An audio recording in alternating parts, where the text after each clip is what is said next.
Hi, Renata from Tropical Acai. Today I'm gonna show you a simple recipe on how to use our organic, shelf-stable liquid acai.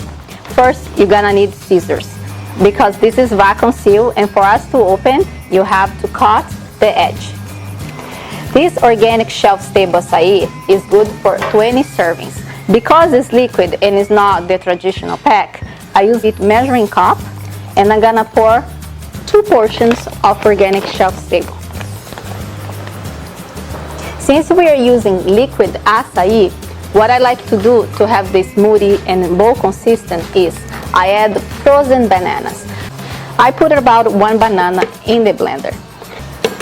You can add a splash of honey for a little bit of sweetness. Our organic acai shelf-stable is very low in organic sugar. And now we blend 3 simple steps.